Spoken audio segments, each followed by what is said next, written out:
Hello my dear children, welcome back. Chapter 1, 2 and 3 जो volume 1 के तीनों चैप्टर्स थे वो हमने पूरे कर लिए हैं। उससे रिलेटेड मुझे क्वेश्चन आंसर्स डिस्कस करने थे, पर किसी वजह से मैं वो क्वेश्चन आंसर्स अभी डिस्कस नहीं कर पाई हूँ, उन्हें हम लेटर ऑन डिस्कस करेंगे। अब हम शुरू करने वाले हैं नेक्स्ट वॉल्यूम, जिसमें दो चैप्टर्स हैं, chapter 4 and chapter 5। Chapter 4 planning and chapter 5 organising. इन दोनों चैप्टर्स की कंबाइंड वेटेज जो है वो 14 मार्क्स की है।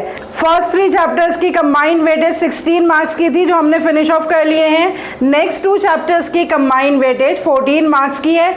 इंडिविजुअल वेटेज जो है वो सीबीएसई करिकुलम में हमें नहीं दी हुई है, लेकिन दोनों चैप्टर्स मिला के 14 नंबर के आते हैं। किस तरह के क्वेश्चंस आते हैं, कितने नंबर के क्वेश्चंस आते हैं इन चैप्टर्स में से, ये सब डिटेल में हम लेटर ऑन डिस्कस करेंगे। पहले हम डिस्कस कर लेते हैं कि सीबीएसई करिकुलम के हिसाब से इन दोनों चैप्टर्स में हमें क्या क्या टॉपिक्स कवर अप करने हैं, और फिर उसके बाद हम डिस्कस करेंगे कि इन टॉपिक्स से रिलेटेड किस तरह के क्वेश्चंस आते हैं। तो चलिए शुरू करते हैं chapter 4 planning. So let's connect to commerce and let's discuss all the topics that are there in chapter 4 planning.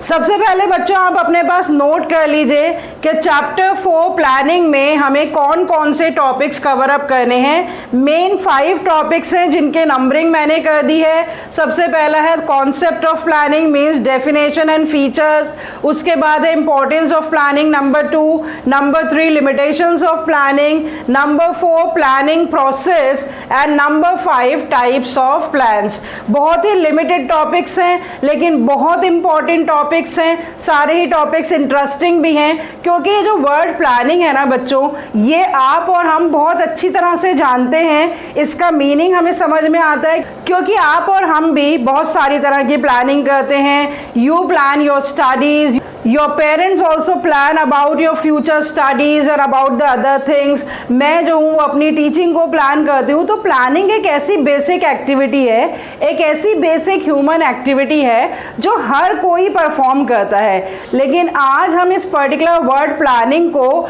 Detail में समझेंगे, और इस बात को हम समझेंगे कि मैनेजमेंट के पॉइंट ऑफ व्यू से प्लानिंग का मीनिंग क्या है, प्लानिंग के क्या क्या फीचर्स हैं, प्लानिंग करने में क्या क्या स्टेप्स और एक्टिविटीज जो है वो परफॉर्म करनी पड़ती हैं मैनेजर्स को, और कितनी तरह के वेरियस प्लान्स जो हैं वो एक मैनेजमेंट को बनाने पड़ते हैं in the process of planning. So let's begin with the definition of planning. सबसे पहले कुछ इंपॉर्टेंट डेफिनेशंस मैंने यहाँ पर नोट कर रखी हैं, उन्हें आप भी अपने पास नोट कर लीजिए। सबसे पहली डेफिनेशन मैंने लिखी है, planning is deciding the best alternatives among the others to perform the different managerial operations in order to achieve the predetermined goals। तो इस डेफिनेशन में जो जो इंपॉर्टेंट वर्ड्स हैं वो सब मैंने साथ साथ अंडरलाइन कर दिए। सबसे पहला वर्ड है कि प्लानिंग जो है वो बेस्ट ऑल्टरनेटिव सिलेक्शन से रिलेटेड एक फंक्शन है। तो यहाँ पर जब हम बेस्ट ऑल्टरनेटिव्स की बात कर रहे हैं तो इस बात से क्लियर हो रहा है कि ऑल्टरनेटिव्स एग्जिस्ट करते हैं for doing each and every activity. अगर ऑल्टरनेटिव्स ही ना हो किसी काम को करने के लिए तो प्लानिंग की ज़रूरत ही ना पड़े। तो प्लानिंग एक ऐसा फंक्शन है जिसमें ये डिसाइड किया जाता है कि जितने भी अवेलेबल ऑल्टरनेटिव्स हैं उसमें से बेस्ट ऑल्टरनेटिव कौन सा है। और उसके साथ साथ मैंने अंडरलाइन करा है why we select the best alternative to perform the different managerial operations. Managerial operations जो होती हैं वो डिफरेंट मैनेजरियल एक्टिविटीज होती हैं जो कि मैनेजर्स को परफॉर्म करनी होती हैं। मैनेजमेंट ऑफ ऑपरेशंस हम ऑलरेडी कर चुके हैं चैप्टर 1 में।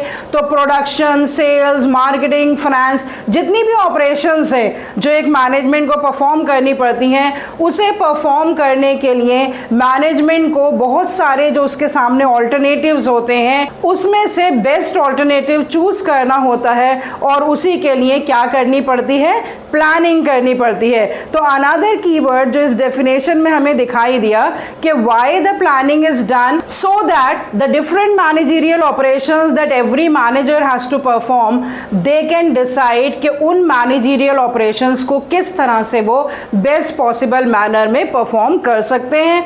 और वो मैनेजरियल ऑपरेशंस मैनेजर्स को क्यों परफॉर्म करनी पड़ती हैं? In order to achieve the predetermined goals. Management की डेफिनेशन में ही हमने देख लिया that it is the process of achieving goals effectively and efficiently. तो हर मैनेजमेंट के अपने गोल्स होते हैं, उन गोल्स को अचीव करने के लिए मैनेजमेंट्स को क्या करना पड़ता है? डिफरेंट ऑपरेशंस परफॉर्म करनी पड़ती हैं, और इन डिफरेंट ऑपरेशंस को बेस्ट पॉसिबल मैनर में परफॉर्म करने के लिए क्या करना पड़ता है? प्लानिंग। तो बेसिक डेफिनेशन प्लानिंग में हमने क्या देखा कि प्लानिंग एक ऐसा फंक्शन है जिसमें वेरियस ऑल्टरनेटिव्स में से बेस्ट ऑल्टरनेटिव सेलेक्ट किया जाता है, उस ऑल्टरनेटिव के हिसाब से डिफरेंट ऑपरेशंस परफॉर्म की जाती हैं और गोल्स को अचीव किया जाता है। एक और डेफिनेशन देखिए, planning is deciding in advance what to do, how to do and who is to do it. तो ये जो डिफरेंट क्वेश्चंस है ना कि काम को कैसे करना है, सबसे पहले तो क्या काम करना है, उस काम को कैसे करना है, उस काम को कौन करेगा। तो जो कुछ भी फ्यूचर से रिलेटेड कोर्स ऑफ एक्शन होता है उससे रिलेटेड जो फंक्शन परफॉर्म किया जाता है एडवांस में ही, उसको हम कहते हैं प्लानिंग। क्योंकि प्लानिंग बच्चों कभी भी प्रेजेंट के लिए नहीं की जाती, ना ही कभी पास्ट के लिए की जाती है, क्योंकि what ever has happened that has happened, उसको तो हम प्लान ही नहीं कर सकते। जो चल रहा है, जो प्रेजेंट है, उसको भी हम प्लान नहीं कर सकते। हम सिर्फ किसे प्लान कर सकते हैं? फ्यूचर को प्लान कर सकते हैं। इसीलिए planning is related to deciding in advance what, when, how, where, by whom. तो ये सारी चीज़ों को जब एडवांस में डिसाइड किया जाता है और जिस फंक्शन के थ्रू ये डिसाइड किया जाता है that is called planning. It bridges the gap. कौन से गैप को प्लानिंग ब्रिज करता है? where we are and where we want to go। मान लीजिए here is the point where we are today and it is the point where we want to reach। तो ये जो पॉइंट है where we are and where we want to reach, इसके gap को हम किससे पूरा करते हैं? With the help of planning. उसके बाद ये लिखा हुआ है it makes possible things to occur which would not otherwise happen. मतलब प्लानिंग से हम वो चीज़ें कर पाते हैं जो बिना प्लानिंग के नहीं हो सकती हैं। क्योंकि अगर हम सब चीज़ों को फॉर चांस या बाय चांस पर छोड़ दें कि जैसे जैसे सिचुएशन आएगी वैसे वैसे हम काम कर लेंगे, तो हम अपने रिसोर्सेज का कभी भी बेस्ट पॉसिबल यूटिलाइजेशन नहीं कर सकते। बिना प्लानिंग के चीज़ें अपने आप नहीं हो जाती हैं। तो प्लानिंग से क्या किया जाता है? ऐसी चीज़ें हम कर पाते हैं, इस तरह से हम अपने गोल्स को अचीव कर पाते हैं जो बिना प्लानिंग के हम अचीव नहीं कर सकते। तो ये जो दो इंपॉर्टेंट डेफिनेशंस मैंने आपके सामने डिस्कस करी रिगार्डिंग द प्लानिंग, इसमें मैंने कीवर्ड्स भी अंडरलाइन कर दिए कि प्लानिंग एक ऐसा फंक्शन है जो ऑल्टरनेटिव से रिलेटेड है, प्लानिंग एक ऐसा फंक्शन है जो सिलेक्शन ऑफ द ऑल्टरनेटिव से रिलेटेड है, प्लानिंग एक ऐसा फंक्शन है जिसमें हम एडवांस में बहुत सारी चीज़ें डिसाइड करते हैं, प्लानिंग एक ऐसा फंक्शन है जो गैप को कम करता है between where we are and where we want to go. तो ये कुछ कीवर्ड्स तो मैंने यहीं पर अंडरलाइन कर दिए हैं। इन्हीं बेसिक डेफिनेशंस की बेसिस पे मैंने यहाँ पर फीचर्स ऑफ प्लानिंग लिखे हैं जो इम्पॉर्टेंट फीचर्स ऑफ प्लानिंग हैं। तो ये जो फीचर्स ऑफ प्लानिंग हैं इसके सारे पॉइंट्स आप अपने पास नोट कर लीजिए, इसका स्क्रीनशॉट ले लीजिए और हर इंपॉर्टेंट फीचर को मैं अब कीवर्ड्स के साथ एक्सप्लेन करूंगी। टोटल 7 फीचर्स हैं प्लानिंग के। Planning is the primary function of management, planning focuses on achieving goals, planning is pervasive, planning is continuous, planning is futuristic and forward looking, planning involves decision making and planning is a mental exercise। ये सारे features अभी हमने देखे कि जब हमने definitions of planning discuss करी उनमें से बहुत सारे फीचर्स हमारे सामने आए। तो अब इन फीचर्स को अब हम सेपरेटली डिस्कस कर लेते हैं कि किस तरह से इन फीचर्स को हम एक्सप्लेन करेंगे। सबसे पहला फीचर है कि planning is the primary function of management. Management के बहुत सारे फंक्शंस हैं जो हमने चैप्टर 1 में ही डिस्कस कर लिए थे, बेसिक मीनिंग्स उनके डिस्कस कर लिए थे, लेकिन अब हम हर फंक्शन को एक सेपरेट चैप्टर में क्योंकि पढ़ रहे हैं तो इसको हम बहुत डिटेल में पढ़ेंगे। तो उसमें हमने ये देख ही लिया था कि जो मैनेजमेंट प्रोसेस है वो शुरू ही कौन से फंक्शन से होता है, प्लानिंग फंक्शन से होता है। और इस फीचर को एक्सप्लेन करने के लिए आप क्या कीवर्ड्स यूज करेंगे, that it provides the base for the other functions, it precedes the other functions, other functions are perform within the framework of the plans drawn. इसका मतलब कि जो दूसरे फंक्शंस ऑफ मैनेजमेंट हैं, organising, staffing, directing, controlling, वो perform ही नहीं हो सकते बिना प्लानिंग फंक्शन परफॉर्म करे। क्यों नहीं हो सकते?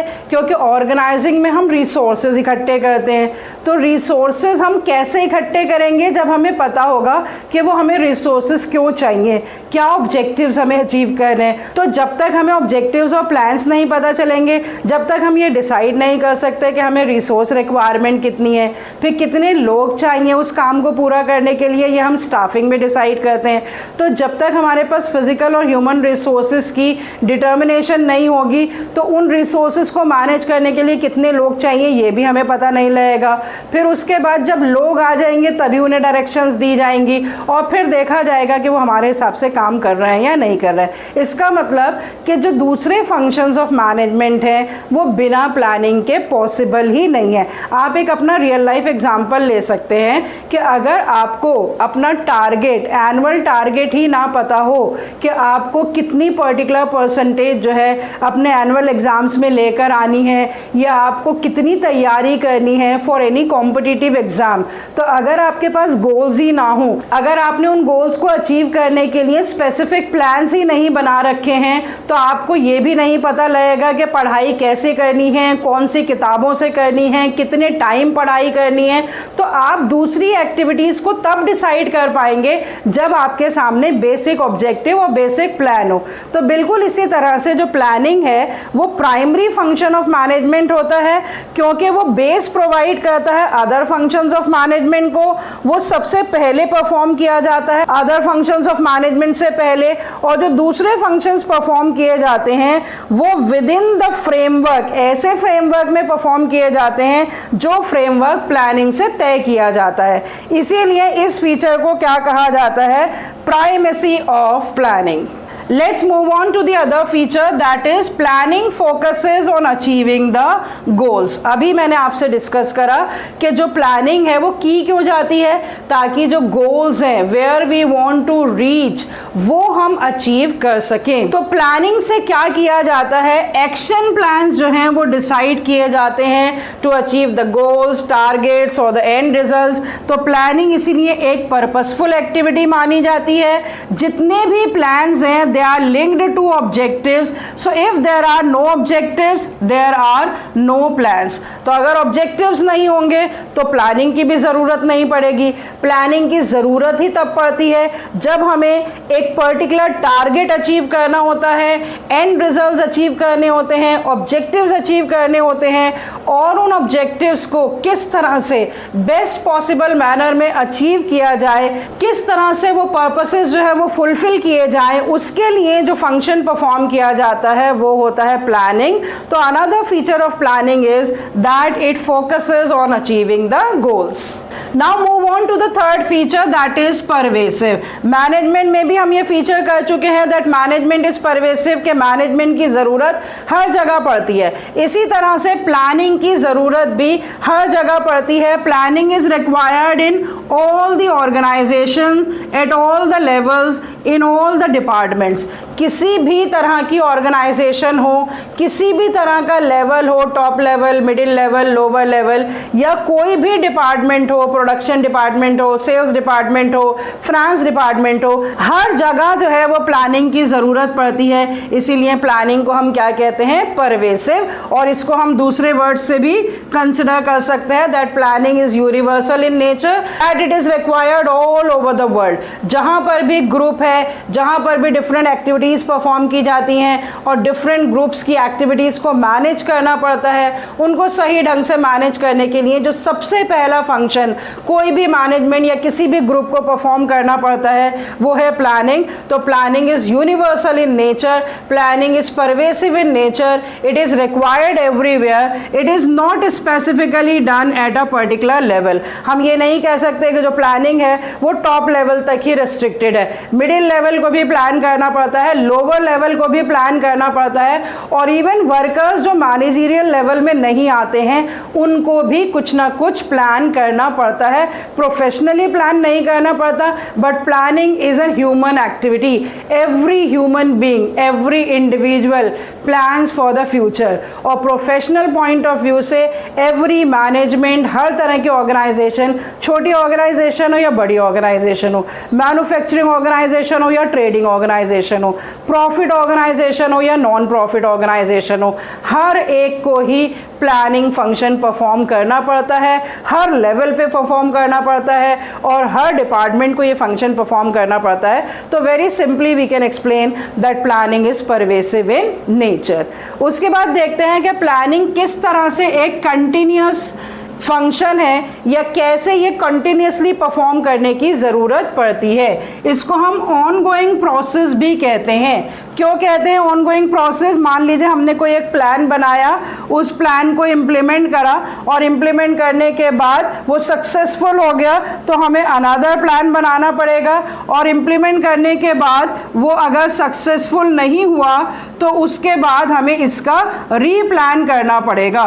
तो जो प्लानिंग है वो प्लान फ्रेमिंग से शुरू होती है, उसको इम्प्लीमेंट किया जाता है और या तो अनदर प्लान किया जाता है या वही प्लान जो है उसको रीप्लान किया जाता है।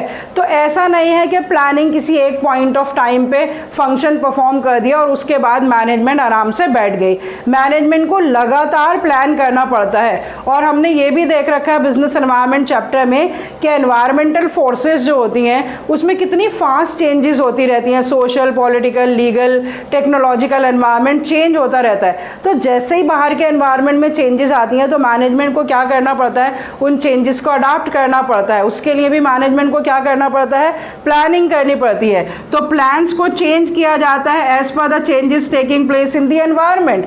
तो जैसे ही चेंजेस होंगी वैसे ही प्लानिंग करनी पड़ेगी। इसका मतलब कि सिचुएशंस के हिसाब से प्लानिंग जो है वो बार बार करनी पड़ेगी।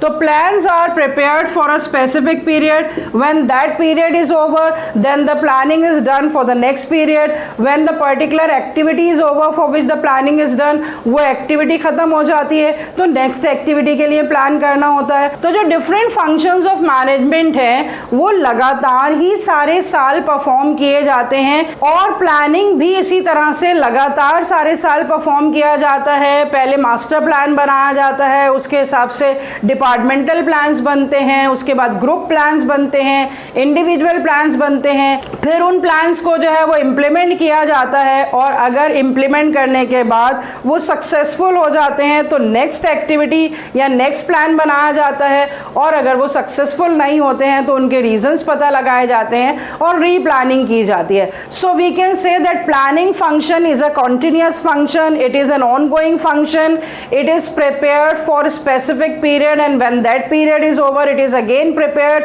For the next period. The plans are continuously prepared according to the changing environment, they are prepared, implemented and replanned. So with the help of these keywords we can explain that planning is a continuous process.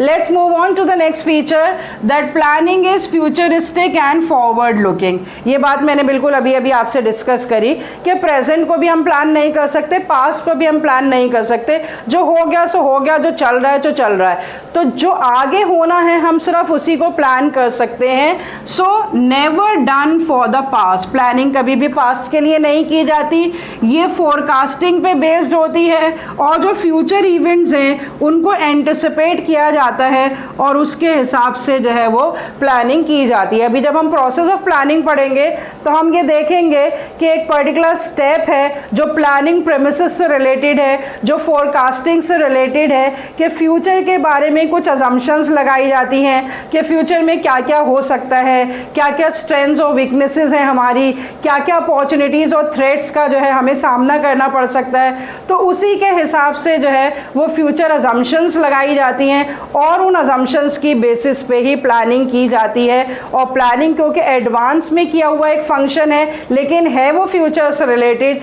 इसीलिए planning को हमेशा हम कैसे explain करेंगे या define करेंगे, that it is futuristic and forward looking function. Then another important feature of planning is that planning involves decision making। मतलब planning की ज़रूरत ही जब पड़ती है जब हमें कुछ डिसाइड करना होता है, जब हमें चॉइस करनी होती है। It is related to collection, evaluation and selection. सबसे पहले हम फैक्ट्स को कलेक्ट करते हैं, फिर उन्हें इवैल्यूएट करते हैं और फिर उसमें से हमें सेलेक्ट करना होता है, क्योंकि हर काम को करने के ना बच्चों बहुत सारे ऑल्टरनेटिव्स होते हैं। अभी हम प्लानिंग प्रोसेस में यही डिस्कस करेंगे कि सपोज एक मैनेजमेंट को प्रॉफिटेबिलिटी बढ़ानी है अपनी ऑर्गेनाइजेशन की, तो प्रॉफिटेबिलिटी बढ़ाने के लिए उसके पास काफ़ी तरीके हो सकते हैं। वो अपने सेल्स को बढ़ाकर प्रॉफिटेबिलिटी बढ़ा सकता है, या वो किसी एक पर्टिकुलर मार्केट में ही अपनी सेल्स करता था तो वो अपनी मार्केट्स को बढ़ाकर प्रॉफिटेबिलिटी बढ़ा सकता है, वो अपनी क्वालिटी को बढ़ाकर प्रॉफिटेबिलिटी बढ़ा सकता है, वो डिफरेंट वैरायटीज ऐड करके प्रॉफिटेबिलिटी बढ़ा सकता है, एडवर्टीजमेंट पे खर्चा करके वो अपनी प्रॉफिटेबिलिटी बढ़ा सकता है। तो मैनेजमेंट को ये डिसाइड करना पड़ेगा कि इन सारे ऑल्टरनेटिव्स में से किस पर कितना खर्चा आएगा, कितना टाइम लगेगा, कितना रिस्क इन्वॉल्व होगा, और उसकी अपनी अवेलेबल सर्कमस्टांसेस के हिसाब से वो डिसाइड करेगा कि किस पर्टिकुलर ऑल्टरनेटिव को चूज करके उसे प्रॉफिटेबिलिटी बढ़ानी है। तो प्लानिंग की ज़रूरत कहाँ पर पड़ती है? जहाँ हम बहुत सारे फैक्ट्स को या ऑल्टरनेटिव्स को पहले इकट्ठा करते हैं, उनकी लिस्ट बनाते हैं, फिर उन्हें इवैल्यूएट करते हैं और उसमें से बेस्ट ऑल्टरनेटिव सेलेक्ट करते हैं। तो it involves investigation and analysis of these alternatives. तो जो इवैल्यूएशन है उन ऑल्टरनेटिव्स को बहुत ही सिस्टमैटिक और लॉजिकल तरीके से एनालाइज किया जाता है, इवैल्यूएट किया जाता है और उसकी बेसिस पर ही जो है बेस्ट ऑल्टरनेटिव जो है वो चूज किया जाता है। No alternatives are available. अगर कोई ऑल्टरनेटिव्स अवेलेबल ना हो तो there will be no need for planning. अगर किसी काम को करने के ऑल्टरनेटिव्स ना हो ना,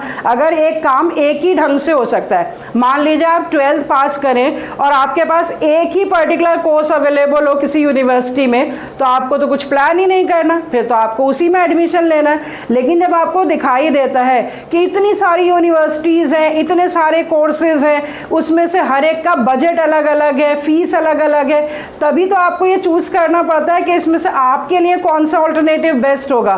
तो बिल्कुल इसी तरह से मैनेजमेंट जो है उसको डिफरेंट ऑपरेशंस परफॉर्म करनी पड़ती हैं, उसको अपने गोल्स अचीव करने के लिए इतने सारे ऑल्टरनेटिव्स उसके सामने आते हैं, तो मैनेजमेंट को हमेशा बेस्ट पॉसिबल ऑल्टरनेटिव जो है वो सेलेक्ट करने के लिए प्लानिंग करनी पड़ती है। अगर ऐसे ऑल्टरनेटिव्स मैनेजमेंट के सामने ना हो तो प्लानिंग की ज़रूरत ही ना पड़े। सो प्लानिंग की ज़रूरत ही कब पड़ती है? When there are alternatives and you have to choose the best alternative.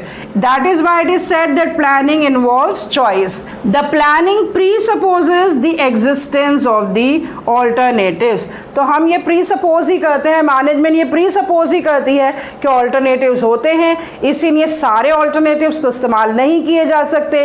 situations के हिसाब से best alternative जो है हर मैनेजमेंट को select करना पड़ता है। So we can sum up that planning involves decision making. Planning involves choice. The need for planning arises because there are alternatives. These alternatives need to be evaluated, they have to be investigated. So it is related to collection, evaluation and selection.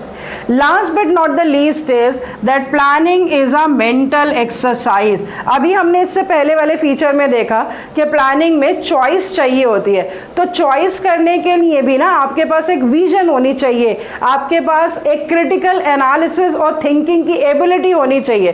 तो planning जो है वो इसीलिए intellectual activity है, वो logical और systematic thinking पे based है। उसके लिए फोरकास्टिंग चाहिए होती है, विजन चाहिए होती है, जजमेंट चाहिए होती है। सिर्फ गेस वर्क पे जो है वो प्लानिंग नहीं की जाती है। It involves thinking based on facts and forecast. तो प्लानिंग के लिए ये सारी चीज़ें चाहिए होती हैं, future foresight, vision, sound judgement ability, decision making ability, logical thinking ability. So that is why we can say that planning is not a doing activity. It is not an activity related to the guesswork. It is an intellectual activity. It is a thinking activity. It is a mental exercise. बहुत ज़्यादा दिमाग लगाकर best possible alternative को choose करना पड़ता है, इसीलिए हम कह सकते हैं that planning is a mental exercise. It is a thinking activity. तो प्लानिंग की डेफिनेशन और सारे फीचर्स को हम कैसे सम अप कर सकते हैं कि प्लानिंग एक ऐसा फंक्शन है जो मैनेजमेंट को सबसे पहले परफॉर्म करना पड़ता है, प्राइमरी फंक्शन ऑफ मैनेजमेंट है। प्लानिंग एक ऐसा फंक्शन है जो गोल्स को अचीव करने के लिए परफॉर्म किया जाता है। प्लानिंग जो है वो हर तरह की ऑर्गेनाइजेशन में परफॉर्म किया जाता है।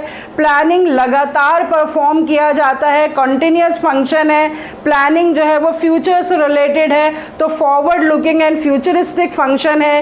प्लानिंग में ऑल्टरनेटिव्स में से बेस्ट ऑल्टरनेटिव चूज किया जाता है, इसीलिए वो एक डिसीजन मेकिंग फंक्शन है। और प्लानिंग में क्योंकि lot of thinking, lot of analysis की ज़रूरत पड़ती है, so it is a mental exercise. तो बच्चों हमने definition and features of planning अभी कवर अप कर लिए हैं। प्लानिंग की क्या क्या लिमिटेशंस हैं, प्लानिंग प्रोसेस या डिफरेंट टाइप्स ऑफ प्लान्स हम अपकमिंग लेक्चर्स में कवर अप करेंगे। So see you next time with the discussion of other topics related to planning. और आपसे रिक्वेस्ट है कि अगर आपने वॉल्यूम 1 से रिलेटेड तीनों चैप्टर्स के ऑल द टॉपिक्स के वीडियो लेक्चर्स नहीं देखे हैं तो मैं प्लेलिस्ट का डिस्क्रिप्शन बॉक्स में लिंक शेयर कर दे रही हूँ आपके साथ। चैप्टर 1, 2 और 3 भी आप रिवाइज कर लीजिए, क्योंकि बहुत जल्दी हम उसके क्वेश्चन आंसर्स डिस्कस करने वाले हैं। और जो वीडियोस अपकमिंग वीडियोस हैं उन्हें भी लगातार देखते रहिए। इसीलिए अगर आप मेरे चैनल पे नए हैं और आपने मेरे चैनल को अभी तक सब्सक्राइब नहीं करा तो प्लीज़ सब्सक्राइब कर लीजिए, ताकि कोई भी नोटिफिकेशन आपसे मिस ना हो और किसी भी टॉपिक की बहुत ही ईजी और अंडरस्टैंडेबल एक्सप्लेनेशन आपके पास पहुंचती रहे। So see you next time. Till then, goodbye. Stay healthy and connected.